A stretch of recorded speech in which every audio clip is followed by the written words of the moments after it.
to the Meant for More Mindset podcast. I'm Yar. As a peak performance coach and lifestyle architect, I help women who are ready to reach their next level, eliminate negative self-talk and break through what's been holding them back so they can have clarity, confidence and prosperity in their career and lifestyle.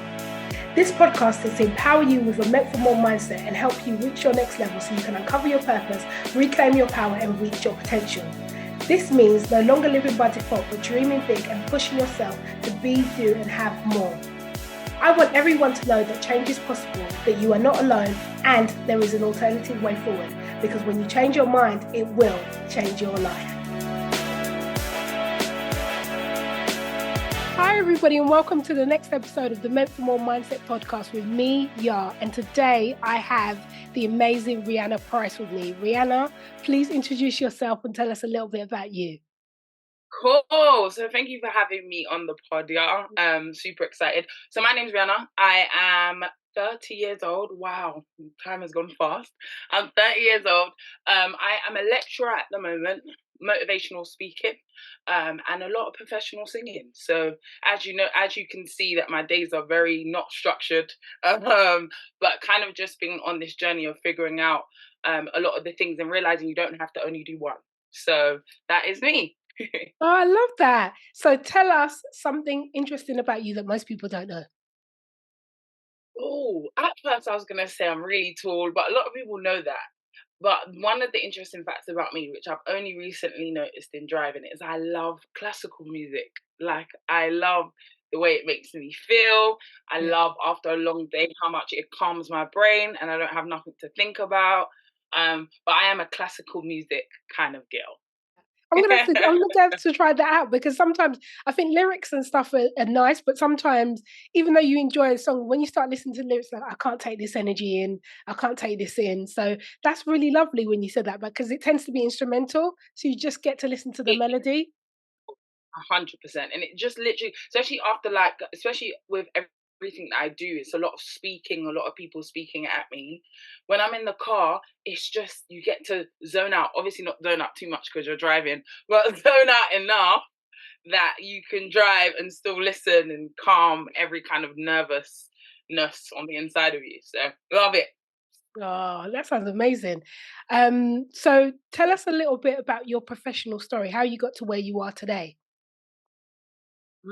So my professional story is actually quite an interesting one, because the idea of being a lecturer was never on my mind, especially going through university. My university journey was an interesting one. So it was never, to stay in academia would have been very silly for me.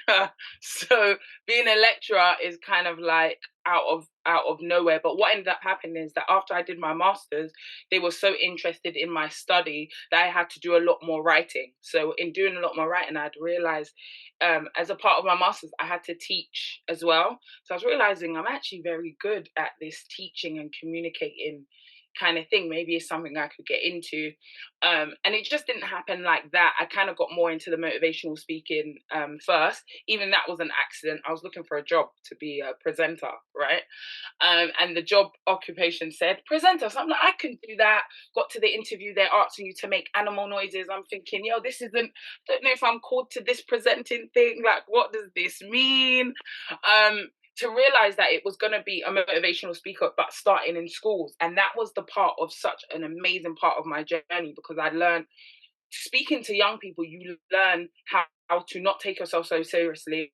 Yeah. And also you learn how to put yourself out there. And I think that's what enabled me to become a better speaker, a better teacher, because I had learned in that moment how to speak to my target audience.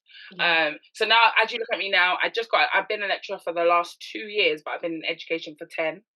And this is the 10th year of my motivational speaking journey. So a lot of my career is in communication, I would say. So now I'm kind of on the journey of like doing more business stuff and like niching what I specifically want to talk about.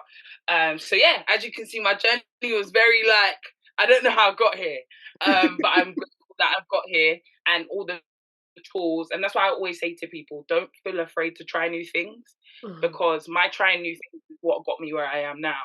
Yeah. That wasn't the plan. I didn't sit as a little girl and say, I want to be a lecturer. No, thank you. I didn't want to be a teacher. My dad was a teacher. My aunt's a teacher. No, thank you. I don't want to be a teacher. And I ended up going down that road. So that's how I got to where I am now. Wow, you're that, and I can see why you're so good in communication because you're just so engaging. Like even though I was like, I could listen to her speak all day. That's so good. That's a good start. I'm sure my students would be appreciative. So that's good. That's so good. It is. And what I was going to ask you was, what was your master's in? So I've done a master's in policy. So the idea of looking at is there like a disconnect in the policies that are written at the top and how it's demonstrated on the bottom. So we end up having loads of policies that are ineffective. So Mhm. yeah, that's what it was about. Oh, was that in government or in organizations or? You know what? It was kind of government sport related. So my background is sport. I don't know how I ended up in policy, and that's what was. So, you see what I'm saying? It didn't make sense. No, so it made no sense. And obviously, I'm a believer, so I just believe that God was orchestrating where I was supposed to go. Because for me, it just didn't make any sense of how Mhm. I ended up in sport, and then I ended up in policy, which opened the doors to what I do now.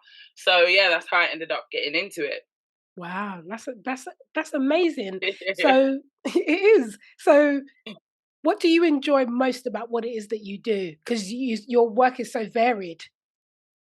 I think I enjoy the most the challenge that it brings to me. Every day is a challenge. I think whether, like, as a lecturer, my classes change every 9 weeks, and that's not the normal structure, but my classes change every 9 weeks. And I think it's teaching me to hold on to what I have, but also be okay to let it go and Mm. be okay to have room to open up to take on again. And I think it's something that I'd really learned because I struggle with change. And these situations have really taught me how to just let things go and embrace. It leaves room to embrace something else. So it's challenged me a lot. And then the second thing that's good is I love the impact that it can have, whether it's talking about my journey or whether it's still like developing myself at the same time, but seeing the impact it has on other people and learning that my story wasn't in vain is probably the best part because I can physically see it. I can see when the light bulb moments comes for someone, or someone else is like, oh, so you're still dealing with it now? Yeah, but I have the ability to overcome, so it helps them that I'm still writing it, but I'm able to kind of keep going through it basically. Oh wow! And where do you think that like drive of yours comes from? I was thinking about this just yesterday. Do you know what? I've seen my parents work so hard to get to where they are now. And growing up, I knew in my heart there was just something I knew that I needed to do something with myself. I can't describe it what the feeling was, but seeing them get up and work hard and do what they wanted to do lit a fire on the inside of me that's always burned. Sometimes, let's not lie, sometimes it gets smaller and you have to fan that flame. You're like, no, don't tell me, don't tell me. But generally, there is something on the inside of me that as I speak to others and have these kind of conversations, it's the thing that fans my flame to know, in this one life that we have, I've got to keep going because there is something on the inside of me that I'm yet to even understand. So that's where that drive initially came from, but that's how I still fan that flame Yep. now. Was that something you were born with, or was that something that you have developed over time? Oh, that's a very good question. I feel like it definitely wasn't something I was born with, but I think in my journey, there's been a lot of people that just kind of like labeled me. Mm. I don't know whether it was in school, or I grew up as a pastor's child, so I was in church a lot. So whether it was at church, and I feel like through that labeling, I felt like I had to prove something, and from that proving something, I felt like eventually I had to prove something to myself. So in essence, it came from a place where I was being boxed, but it said that's what allowed me to have the drive to get out, if that makes any sense. But I wouldn't say I was born with it. I definitely know that it developed in my childhood. it definitely developed in my childhood. I was big on sport. Sport was a big thing as well. I was big on sport, and my coaches were very like, everyone's driven. Everyone wakes up at 6 a.m. Can we not wake up at 7? It's just like everything is just drive, get up. You need to work hard. So honestly, when I think about it now, thank you for connecting the dots with me. Actually, it was sport. Sport is what created drive on the inside of me to know that, that I wanted to be better than everybody else, because if you wasn't, the coach was going to embarrass you. So I knew that I wanted to be better. Yeah, and you had to be creative. It was sport. Sport built up that drive on the inside of me, to want to do better, to be better, and see the physical manifestation of what that comes with, and the impact. So that, I would say, sport was a big part of my life. Yeah, sport. Wonderful. So I know. So from what I hear, sports is giving you a lot of discipline.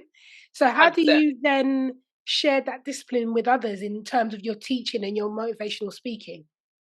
Do you know what? I try to live a life. I try to speak what I do, and Mm-hmm. I wouldn't say that I'm disciplined. I've definitely gone through seasons, and what we call seasons or times, whatever people like to associate that word with, in my life where I haven't been so disciplined, and it has pushed off the trajectory of my life, because now you're not going for what you want. You're not being creative. You're just coasting, Yeah. and I know what coasting feels like. And even as I speak now, that's when I know I'm coasting, I don't speak much. So I'll when it comes to my lectures, they are very course driven. There's no motivational, guys work harder, because I know I'm not doing it. I think it's always good to talk from an authentic place. Yes. It hits different. It hits different when Yes. someone's talking from a place and they've experienced it. But when they're just giving you theory, it just goes over your head. You Yeah. know, do you know what I mean? So I think, when it comes to speaking, I always kind of speak from that authentic place, but I also try to take into account that people desire to be disciplined. I don't think people don't want to be. It's just realizing how difficult it is, because the body wants to do. We're habitual creatures. The body wants to do what it wants to do. Mm. How dare you try and change tomorrow? Your body's like, honey, that's not what we did. What are you doing? Go back. Go back. We're not doing that. So discipline's going to be difficult. So that's how Yeah. I try to talk. I try to teach from an authentic place, but also give tangible tools that they can take away when I'm not here. My advice should outlive me, because Mm. if you have to rely on me to do it, it's pointless. You're Yeah. gonna always need me. I don't Yeah. want you to need me. I want you to use the advice and move so you can give the advice to someone else. Wow. So those are the two things that I try to do. Wow. You're motivating me right now. So I love this whole idea. You are. Yeah. Oh, no, this is amazing. This is amazing. Like I need a Rihanna with me wherever I go. Like, especially after the last few I years. need Like, a yeah. Rihanna with me. Listen, I need a Rihanna with me wherever I go. Because when I get into these conversations, I'm like, wow, it's true. You start connecting the dots. And I think that's why it's always important to talk to people, Yeah. because your brain is more powerful than we think. Yeah, no, that's so so Definitely. so true.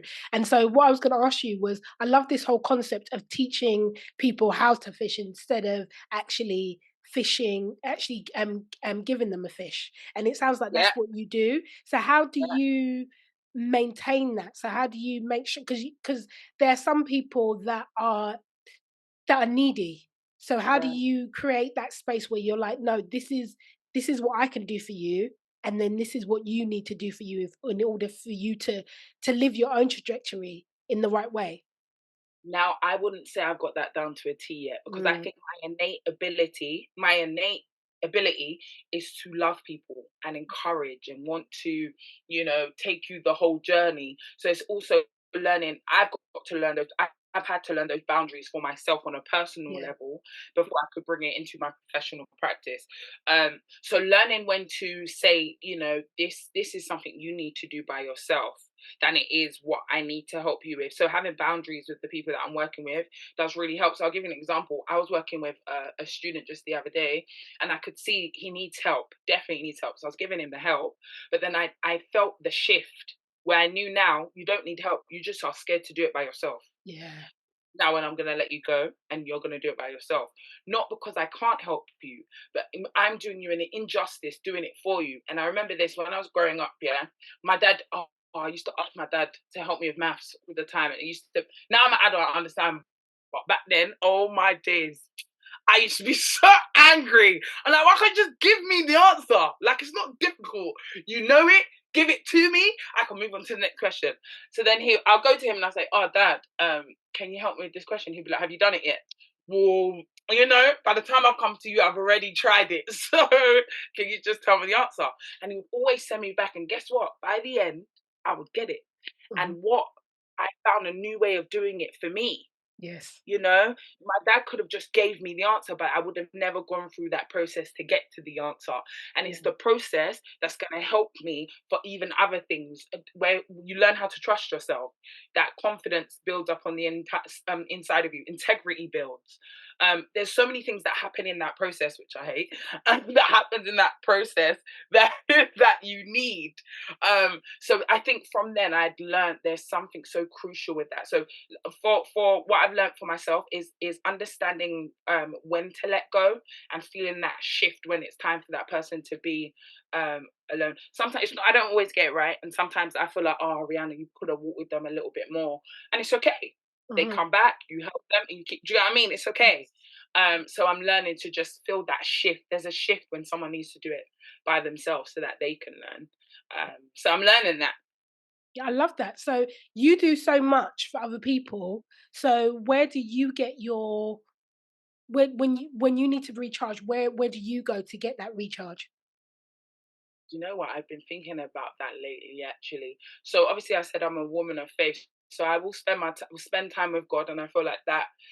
Whether people believe in God, whether people believe in trees, some of my friends believe in crystals, whatever people believe in, I found that reconnecting to my core is what allows me to. It gives me perspective, and I think the perspective is what recharges me. It Mm. brings me to that place of there's a bigger picture to this. I'm not just doing this for any reason. There's a bigger picture to this whole picture. So that charges me. But I think lately, my best friend has been trying to teach me, right? You have to stop and do things that like fulfill you. And I was getting very tired and very exhausted. And I was wondering why, because I was working at the rate I always work at. So I don't understand why I was so tired, but I wasn't doing many of the things that fulfill me. So we have I call it pots of fulfillment. So you might have the joy pot, you might have the fun pot, you might have the intimacy pot, you might have the money pot. Yeah, you might have um the let's say you doing something that scares you pot. Mm. You need to be filling up each and every pot, and my fulfillment pot in terms of joy and the things that I really enjoyed, not anything that made money. It may have not, I may have not been progressing and getting bigger and learning and knowledge. No, just generally something that just makes me purely happy. I wasn't doing. So I think doing things that just make me purely happy, whether that's being around my family, going to listen to classical music, just playing netball. I don't have to be the best at it. I don't have to go to the leagues. Just playing is one of the things that I do to just recharge that human being that just wants to be loved, that human being that just wants to belly laugh, that human being. Do you know what I mean? Not every day be boss and get that money. It's not every day. Sometimes I just want a hug. I just want to spend time, and that's what recharges me. So making conscious time for that is what's important for me and has been like one of the major keys in my life right now. Making time for that on a holistic level is Yeah. what keeps me charged. Well, yeah, Wow. So if you were to look back on your journey so far, what's one thing you would have done differently? I would have taken more risks. Just who cares? Honestly, who cares? Like, just take the risk. It didn't work. So what? Like, so what? Honestly, I've been looking at myself lately and I'm just like, I took ones and it allowed me to be where I am now and I'm grateful. But just some of the things, just don't take. My niece is 7, yeah? Mm. And sometimes we'll be going out and I'll be like, oh yeah, I don't want to do anything. And she'll turn around and she's like, Auntie, when did you become so aware of everyone else? And I'm looking at her like, you're only 7. What is aware? Define it now. Like, but she's like, just enjoy yourself. And I'm like, you are so right. just enjoy yourself. So I think the one thing when I look back, and it used to be something that used to make me cry, because I used to be like, I enjoyed my childhood, I enjoyed college, I enjoyed uni, I enjoyed. But when I look at things just for me as a person, I wish I would have just taken so many more risks without thinking, what if it wouldn't work? What if I didn't get a new friend? Or what if that person I didn't love the way I loved before? What if, it wasn't, I don't get a better job, and then you do get a better job. Now what? Like, just taking risk is the one thing I would have said to myself. Just take a risk. Yeah. Love You that. know? I really, really love that. So, so then on the Yeah. back of that, I have to ask, what's one thing you wish you would have known when you first started? What? Just my life in general. Yeah, well, yeah, your life in general, because it's all you. No matter how much you give out, trying to avoid doing the thing that you are really supposed to do, that void will always remain there. Hmm. Can't fill a void that you can't fill the void of what you're supposed to do with doing things for others. You Say that again. will meet that void. Say that You again. cannot you cannot fill the void of what you're supposed to do with doing Hmm. things for others. Remain there on a basic practical level. The void of loving yourself cannot be filled with loving everybody else. It just doesn't work, because the very person that is looking for that love, that that hole is on the inside of you. It Hmm. cannot be filled, and it will do it momentarily. Whether people decide to use, some people use sex, some people use drugs, some people use going to work a lot, some people use food. It could be anything, but you cannot fill that void of what you're supposed to do for yourself, doing it for others. And I had done it because my heart is to serve others, and it is. You end up doing everything for others, and people pass you on your own advice. They will pass you on the advice that you should have taken for yourself. They will pass you on your own advice. Yeah. And you realize that void that you're trying to fill by Hmm. doing somebody else's work, your work still doesn't get done. And I think that's the one thing I've been telling myself even now. Rihanna, can I give you an example? Please. On the airplane when they're like, put on your mask before you put on others. Yeah. I used to be, what kind of foolishness? If I got kids, I'm gonna put on their mask before I put on my own. And I had realized, but Rihanna, what if you die whilst putting on their mask, or you don't get to put on their mask because you are now dying? And I'd realized you've got to look after you and fill you first before you can fill others. And I just now, when I went on holiday the other day, I was like, yeah, it's true. I should put on my own mask before I try and help everyone else. But you realize that over time, it's like you can't fill up everybody else's cup and think that your cup's going to get filled. Yeah. Yeah. I think it's very true. Like when you help other people, one, what I've learned is you can't expect you from other people. So you can't help people to help you on the same level that you're helping yourself. Yeah. Two, if you're not filling up your cup, you're gonna deplete what you have anyway. And then three, what something I actually learned recently. So I went to a brunch and there was a lady there who's a flight attendant. She's actually Yeah. one of the organizers of the brunch, and she was talking about how if you actually don't put the face mask on, you actually you need to, in order to be able to breathe, in order to put your face mask on your children, because you have a very limited time in order to be able to put that face mask on your face. And so if Yeah. you put it on your child first, you're not actually in a position to be able to put it on yourself afterwards. So then if you're with your child, then you're then risking your own life to, so basically having that child grow up without you, then as opposed to actually if I put it on myself first, then I've got time then now to put it on my child, because I'm clear to be able to see what and know what I need to do next. Whereas instead of That, going delirious because you can't breathe. exactly. Yeah. It's so, and I would argue with it all the time on Yeah. learn Rihanna. And people might argue that, in helping others, I do think there is a part of us that is supposed to give and serve. I do. I believe that you can find yourself in serving others. I do. But the danger is when you just make sure that when you are looking just to find yourself by serving others, that's when the danger comes from. Explore yourself. What do you like? What don't you like? Do you know what I mean? How do you actually love who you are, your faults and all? So it's just like learning that it goes hand in hand, learning you, but also being able to serve, because that will fill up your cup as well. But initially learning who you are is your responsibility to fill that cup up. Yeah, no, I totally agree with you. And it also leads then to advocating for yourself as well. And because I think a lot of the time, especially if you're a helper, I think when you help people, and though you enjoy helping people, the other side of it is that you like to be liked. And because you like to be liked, and because you like to be liked, you don't then want to say things that upset people or get basically that people so that people don't want to be your friend. You want everybody to be your Yeah, friend. And yeah, so when you get to a space where you learn to start advocating for yourself, you understand that it feels uncomfortable, but you also understand, and this is why it's so important to care and love for yourself, because you can get to that point where you understand that actually me telling you that I don't like something that you do isn't me telling you that you're a bad person or making you wrong. It's just me telling you what I don't like. And on the flip side of that, it's really simple. You've got to break a few eggs to make an omelette. You have to. 100%. And I think I had to learn that in terms of the opinions of people, because I'm so much of a lover and learning how this is why boundaries are everything. I used to roll my eyes when people used to talk about boundaries. I'm like, oh, every day, but I'll go away. No, now I've got the book that says boundaries, because if not, you know, when people are like, you give someone an inch, like in my culture, we'll say you give someone an inch, they'll take a yard, right? Yeah. The whole idea of you sometimes if you don't have boundaries and you keep allowing someone to invade your space, in essence, people don't really understand and the value of that space, you know? So they'll just come in as they please because you don't even understand the value of it.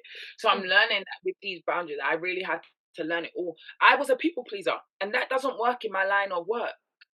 No, it That doesn't. doesn't work in my line of work. That's a disaster over here. No, Mm. you know? So I'm learning that I have to, this is who comes first. And the reason why she comes first, not from a selfish way, but from a self awareness way, I have to come first so that I am at the best place to be able to serve others, you know? So yeah, you're definitely right.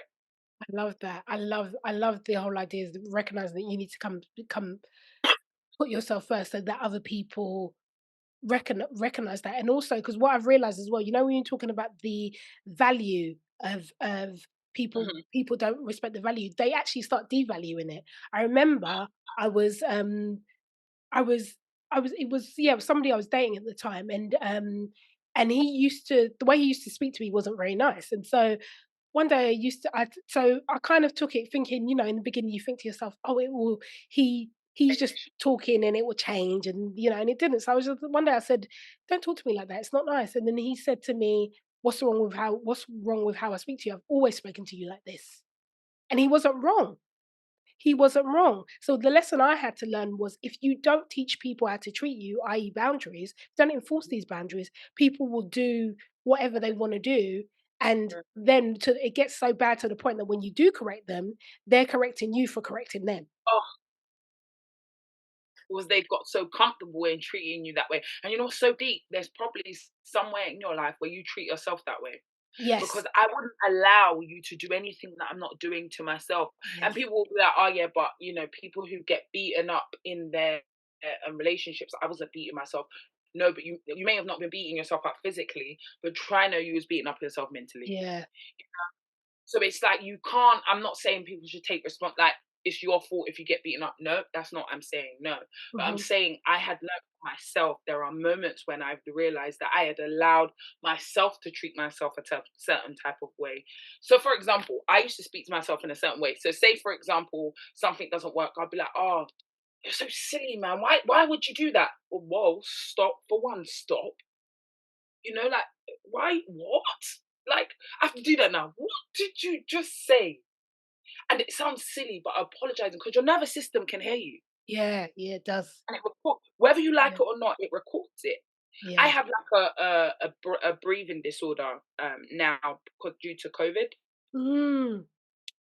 And I'm a big believer of, I know that a lot of that, when I got COVID, it was a big part of my life where I was having a lot of panic attacks. And I know that it has registered around my chest wall. So now I'm going through the process of sitting there and saying, you know what?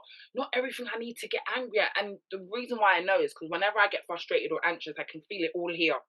Yeah. Oh So wow. because we're all here. So I knew that the pain is now also related to my nervous system holding on, especially for someone who does sport. Your body recalls a lot of things in your muscle memory. So every time you, like, for example, when people get into a car accident and then maybe the shock, you might get whiplash or stuff like that. That is just your memory being replaying what happened when you moved your neck. Just Yeah. on a basic level, obviously, like science wise, someone else can explain it to another level. But again, it's my body replaying a lot of the things that I was experiencing in that time. So I'm learning now to just, sometimes I'll just stop and be like, you know what, really wasn't that deep. It's okay. I'm gonna try again. The same way I'll talk to my niece is the same way I'm going to speak to myself. So if I'm talking to myself already, if some man or some woman comes over and they're like, "You're so silly," I'm not gonna go, "Oh my days, you just called me silly." No, because guess what? I call myself silly all the time. So again, it's just realizing and being aware of how I speak to myself, how I look after myself, because it's really starts with how you make room for everybody else. Mhm. And that was a journey I literally had to go on getting to this point that I'm at right now. So where are you now? I would say I'm now at a point of awareness, and my awareness is, I'm aware of who I am, my innate ability. I'm aware of what I came into this world with. I'm aware of why I'm here. And what I mean by that is I'm aware of Rihanna. And I think in awareness, you allow your you don't allow you go places where you're loved and not tolerated, because I know who I am and I can't change that. So there are parts of me, if that's not for you, that's okay. It's like when you go into like a bookshop, there are loads of books. I went with my niece the other day and she wanted to buy books. So we've gone to a bookshop and I was looking around and I was like, there are many authors. And guess what? A lot of these books are going to be sold. Do you know why? Because there are different people that are going to pick up different books for different things. Yeah. So you realize quickly that everybody's going to find their tribe. If you're starting a business, your business will find your people. Whatever you're doing, when you came on the show, you will find the people that will love you and love what you do and be called to what you do. I'm not going to be in a room where I'm just tolerated. You're just my friend because you think, or you don't love me, you just tolerate. I'm not doing that. I know that I am loud. I know that I'm funny. I know that at sometimes I'm very sensitive. I know that sometimes I can overthink. But this is all, the very things that are a part of me is what makes me good in my profession. I Yeah. overthink. Overthinking can deem to be bad, but let me tell you something. It allows my critical thinking skills to be A1. That's what Mm. allows me to be good in my profession, because in research you need to question and question and question. What does that mean? What in Now, if you take that overthinking part of me in a relationship, it's negative, because why are you always overthinking, man? Da, da, da, da. But it's not. So overthinking's not bad. It's learning how to use it and when to use it. So in me being aware of me, I realize there is nothing wrong with me.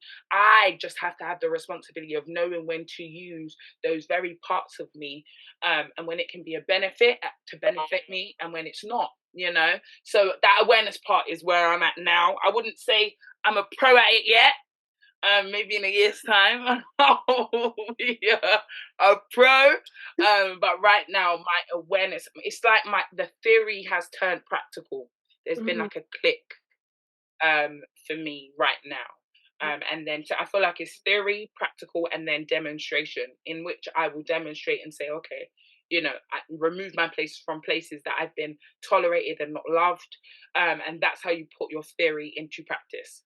Yeah, no, I love that. And the reason why I love it is because I'm listening to a book right now and it's called The 12-Week Year. And it's Mhm, basically how you break up the goals, because a lot of people don't set themselves goals and they don't achieve them. And so mhm, basically what this book talks about is how actually breaking down, if you make your goal setting, the goals that you set for yourself in a short period of time. So instead of 12 months, you do it in 12 weeks. So I've just started the book, but one of the things he talks about, and I hear a lot and I love, is this whole idea of knowledge is power. Knowledge is power, but applied knowledge is actually the real power. And a lot of people stop at the knowledge is power bit. So that's why, because when people say, when you know better, you do better. I don't actually believe that's true anymore. I think it's when you know better and do better, then you also do better.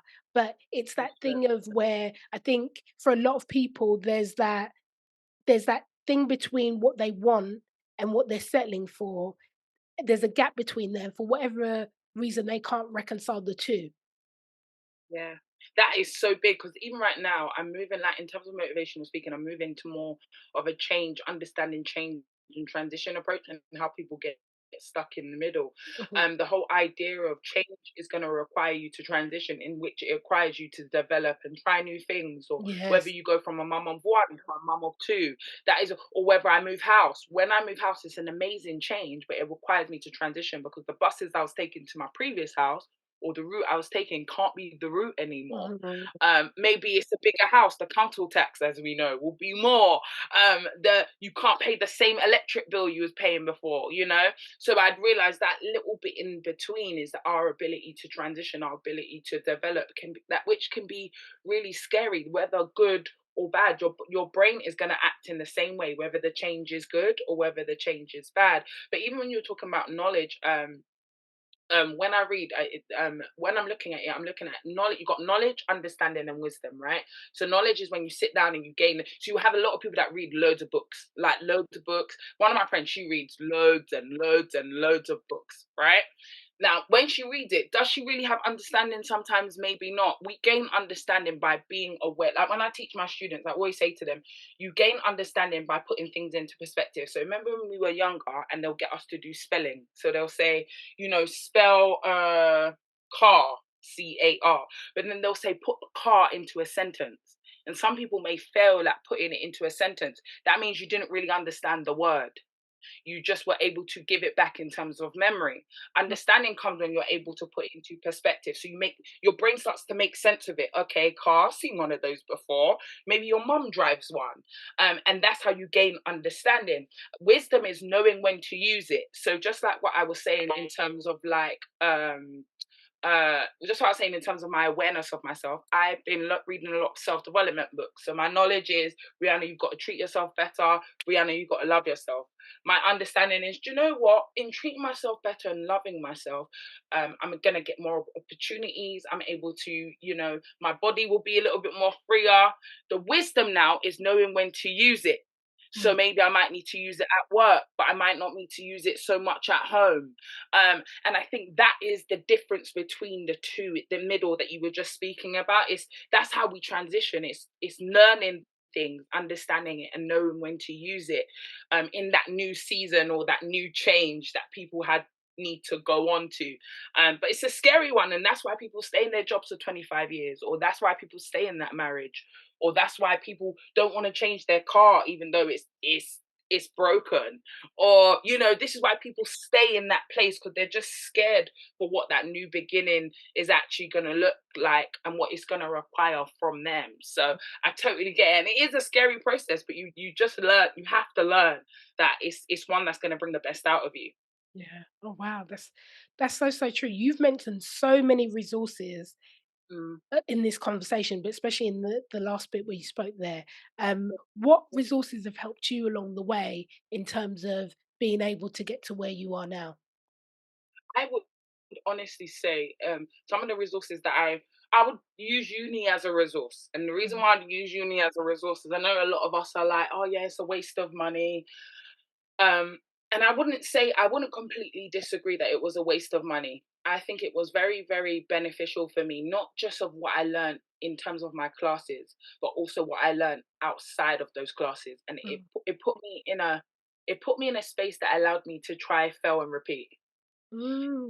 It put me, and without, and there were consequences, but without too many consequences. It just put me in a space, and that was uni was a big resource for me that I always even look back at now. Obviously, I said to you, I'm a woman of faith, so I would say the Bible was a big resource for me because it just allowed me to. The stories helped me to Mm. go, okay, even with the knowledge, understanding, and wisdom, it's like, okay, like I totally get it. So that's helped me, and then also just like genuine courses that I've been doing. It sounds so weird, but these courses, I do weird courses like understanding the nervous system, not because I want to go into the nervous system, but guess what? It helped me understand that maybe all like some of my breathing issues are not just medical issues. It's also trying to release and not every time I get angry doing like this. That doesn't really help my breathing, you know. So those kind of resources that are out there is some of the best things that have helped me over my time. No, oh wow, and I think that's so when you spoke about the nervous system, I think that's amazing that you go to those kind of courses because you're so right. Because there's another book that I'm gonna because I set myself a goal of reading two. Well, I say reading, listening to two books on Audible a month, and Yeah. so this I've already done my two for this month. Well, I'm in the process of doing my second, I should say, for this month.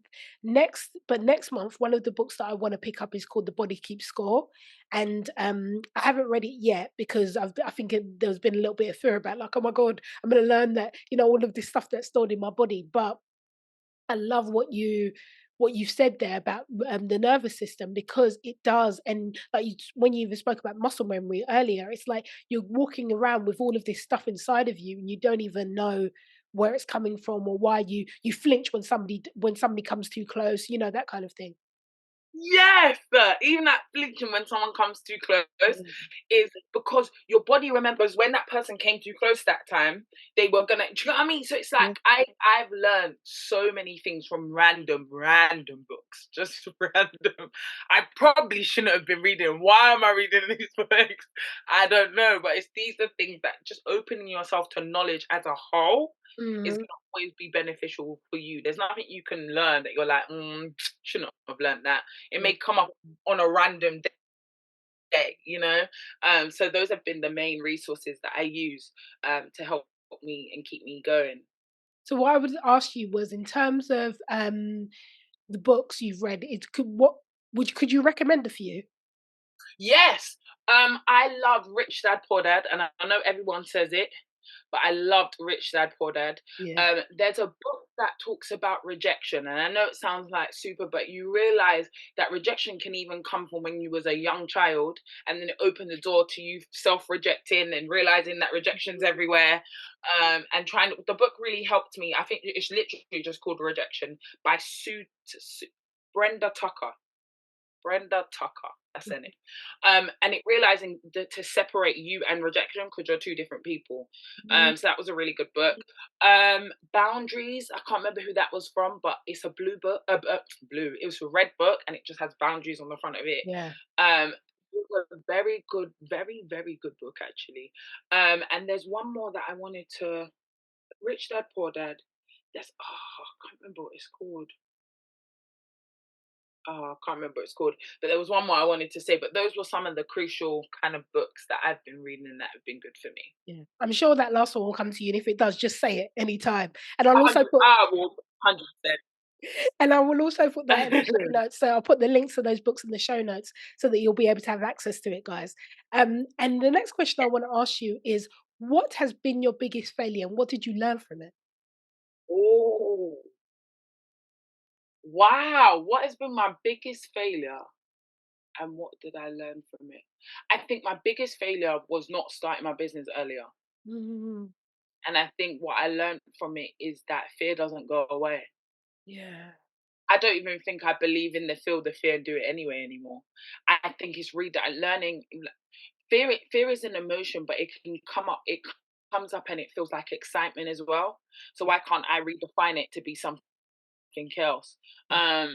I think that has been the biggest fear for me because I feel like it opening the business would have got me out of a lot of situations I've been having to face now that I Mhm. didn't need to face in the first place.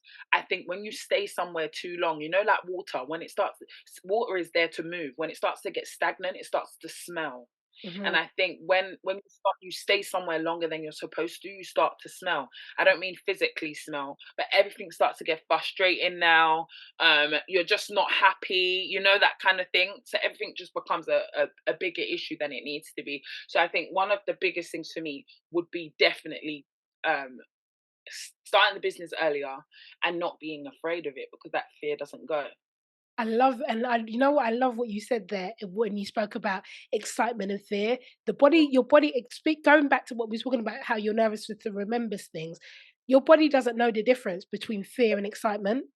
Yeah. And so when you ask scared, your body reacts the same way as it would as if you were excited. So like just like you said, when you're talking about redefining that, that can be so powerful in how you see things and therefore how you then live your life. 100%. And just redefine it. So, like, let's say, for example, especially with the speaking and thing, even though I've been doing it for 10 years, every time I go out to speak, I'm as nervous as I'm doing it for the first time Yeah. because you're speaking to new people. Yeah. And in new people, it's going to require a new part of me. Maybe as I'm speaking to you, maybe there's someone in the room and that I need to be a little bit more emotive or a little bit more passionate. There's just a lot of things that happen to you when you're speaking, especially if you're present in the room. So I think sometimes I get very nervous, and it's realizing in that moment, no, Rihanna, you're just super excited because you care so much about this, and that's what your body is feeling that excitement. As we know, fear is there to keep us safe. I always say to my students, if I was to take you to the top of the building, try and push you off, guarantee your body's going to be going, hello, dummy, what are you doing up here? You're not supposed to be up here. You're gonna die. Okay, so it is there to keep us safe. And I'm not saying that you should do anything that is remotely dangerous, and I mean to kill you. Mhm. If it's anything like that, I think you should listen to the fear that's on the inside of you, because Yeah. unless you're like uh, jumping out of a plane with someone on you, then Yeah. obviously Yeah. you're safe. Yeah. But I realized that it is the same feeling. So I've just got to re-identify what that feeling means to me, so Yeah. that I won't be alright. I'll be alright. But yeah, I would say that is the biggest failure that I've had in my life. Wow, that's amazing. And I'm glad that you've learned so much from it and now can share it with others. So what Definitely. what is your greatest fear? Oh, I think my greatest fear is missing. I know that my parents will eventually pass, Mm, but feeling like I didn't spend enough quality time with them. And I know often people are like, why is that a fear? Because you've got them now. But sometimes you don't realize what you need until they're gone. Um, so it's just not being able to, really love them and do what I want to do with them before they do pass on. And that feeling of how am I gonna feel when they're no longer here. That is probably the biggest fear for me, making sure that I love them enough, and my siblings. Because family is big for me. All things may pass away, but like my family they're the people that make me who I am today. They're the people I love being around. They're the ones that annoy me the most. But they are my everything. Don't tell them I told you that. But they are my everything. So that would be a fear for me, not loving them the way they deserve to be loved is so is a how are big one. you overcoming that fear? Consciously spending time with them. Mhm. So consciously trying to love doesn't mean that I just have to take on everything and never tell them I'm upset. But love, I feel like love and honor goes, when we look at love is not keeping record of wrongs. Very hard to do that when someone keeps doing the same thing to you. But not keeping record of wrongs. Um and things like that. But even like I try to use it with the sense of honor. So mum, you may be frustrating me right now, but you're still my mum, and Mm. I'm gonna try and love you from that place of being my mum. I don't always get it right, or my sister, we're sisters. She annoys me, but still loving her for who she was, even when she wasn't annoying me. Yeah. I try to do that. I don't always get it right, but I try to, because when I look back, that's going to be the biggest impact on my life. How I treated them and how I loved I love that. And what excites you them. most about the next 12 months? Oh my days! As much as I don't want to take the risk, but the risk, I actually there is no risk without any reward. I don't know if I agree with that saying fully, but I guess there is no risk without a reward. So I can't wait to see the rewards of some of the risks that I take, just on a personal level, but also the like seeing it manifest in front of me physically. Mhm. I'm really excited to see what may come out of those rewards, like in essence, the rewards that may come out of the risks that I've taken. So I'm excited to see. I'm excited to see what's gonna come out I of love those. that. I love it. I'm excited for you. And I'm excited to see for Thank myself too. you. I'm excited to see what comes. You do a Yeah. you do a lot. You really, really do. So how do you fit it in, all in? And then have there ever been times when you felt like you couldn't fit it all in? 100%. I've learned that timetabling and I have my friend set Google Calendar up on my phone, and Mhm. it's probably been the best thing since sliced bread, because it holds me accountable to say, okay, because what I will do is I'll say yes to everything and then realize it can't all fit. Mhm. And that's the wrong way of doing it. So I consult my calendar. You'd think that I pay it, but because it pays me the way I consult my calendar. So I'll consult my calendar to see if it's something I can do. Because I did go through a season where my personal life was suffering from my professional, or my professional life was suffering because of my personal, and I'm just trying to find the balance. Yeah.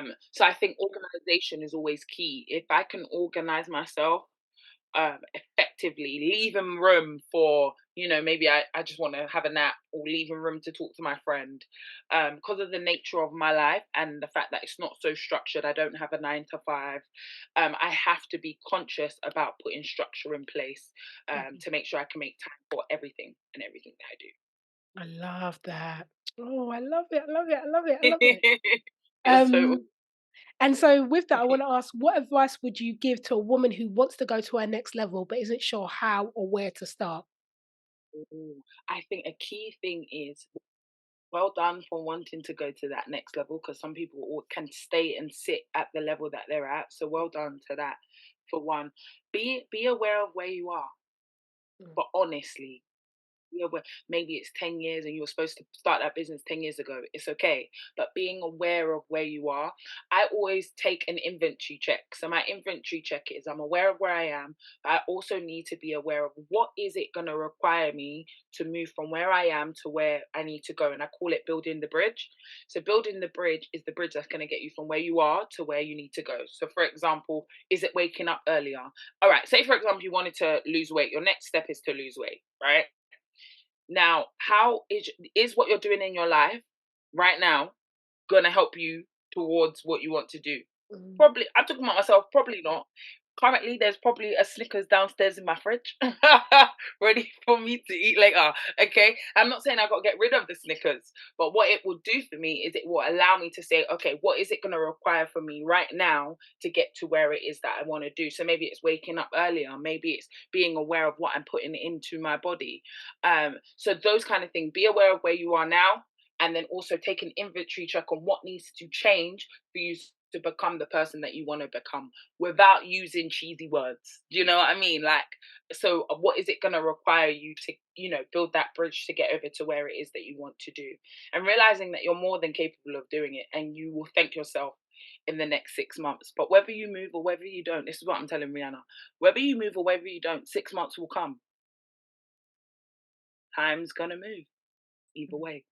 So it's just choosing every day to do something towards that, but being aware of where you are now and where it is that you want to go and what it's going to require from you, in terms of sacrifice. It's amazing. Is there a question? Is there a question that I haven't asked you already that Yeah. you would have liked me to ask?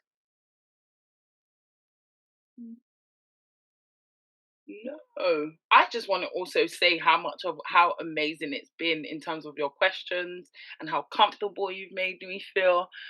You're very, very, very good at this. Very, very good at this. So those that are listening to the podcast for the first time, make sure you tune in to the rest of the stuff that she has, because Oh, honestly, this woman's gold, absolute oh, gold. So thank you.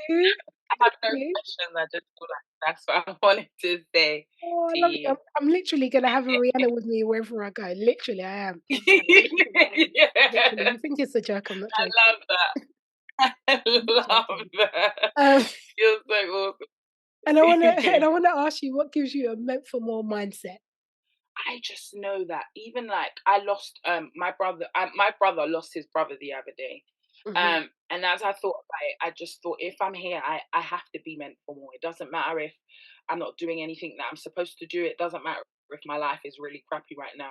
The fact that I'm here and I can breathe, and I may not be skinny, I may not have the longest hair I want or the shortest hair I want or whatever I want, I may not have right now, but I have the ability to make it happen. I'm meant for more.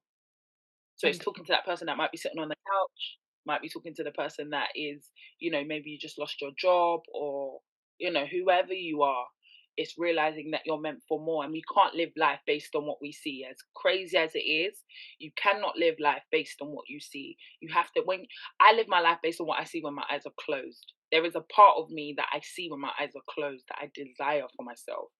And I'm just waiting for my life to match up with what I see when I close my eyes. So that's when I know that I'm meant for more, because those dreams and everything that was inside of me, I gotta see it come to fruition in some way. They're too awesome in my dreams not for it to see outside, you know. So that's when I knew I was meant for more. Oh, I love that. I love that. Rihanna, I just want to acknowledge you, and I will acknowledge you for this has probably been one of the most enjoyable. There's so many words that I have that I just can't even express it. Like it's been enjoyable, it's been engaging, it's been fun, it's been funny, it's been lovely, it's been heartwarming, it's been soul surrendering. It's just been so full. This has been such an amazing, amazing, amazing interview. And you have been an amazing, amazing, amazing guest. Like the way you have shown up and just given yourself is amazing. And I applaud you in all that you do and all that you continue to do, not just for yourself, but in the fullness of you so that you can give the fullness of you to others so that it help them become full as well. Come on, thank you. It's been amazing for me too, man. That's why I'm like, they've got to check out your other ones, because I know that I, Thank you. I become better in interviews when the interviewer is also engaging and fun and, heartwarming. So I really appreciate you for having me. It's been a Yeah. pleasure. Oh, thank you so much again. Please tell us where our listeners can connect with you online. My Instagram is the Rianna Price, and then the business page is at the bridge, or at it's the bridge. There you go. So Wonderful. personal page at the Rianna Price, and then Instagram page is it's the bridge, where you can find me, and feel free to message me too. Wonderful. And I'll definitely put that in the show notes as well so that people can just click on the link and go straight there. So guys, Awesome. that's it for today. Thank you so much for listening in. Please don't forget to like, share, comment, and subscribe. And we shall see you in the next one. Take good care. Bye.